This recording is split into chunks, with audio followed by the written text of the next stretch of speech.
In this video, I will show you how to cancel pass on Uber Eats.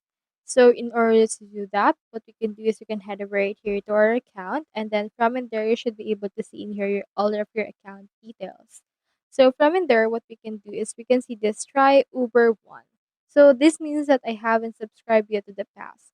However, if you want to cancel it, you can just click on that subscription, and then you can head over and then see the cancel trial from in there.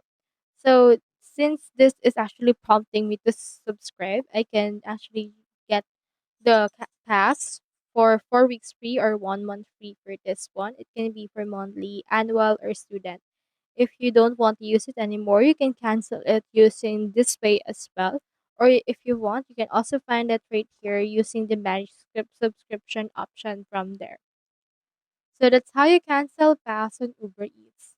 Hope this video helped you out.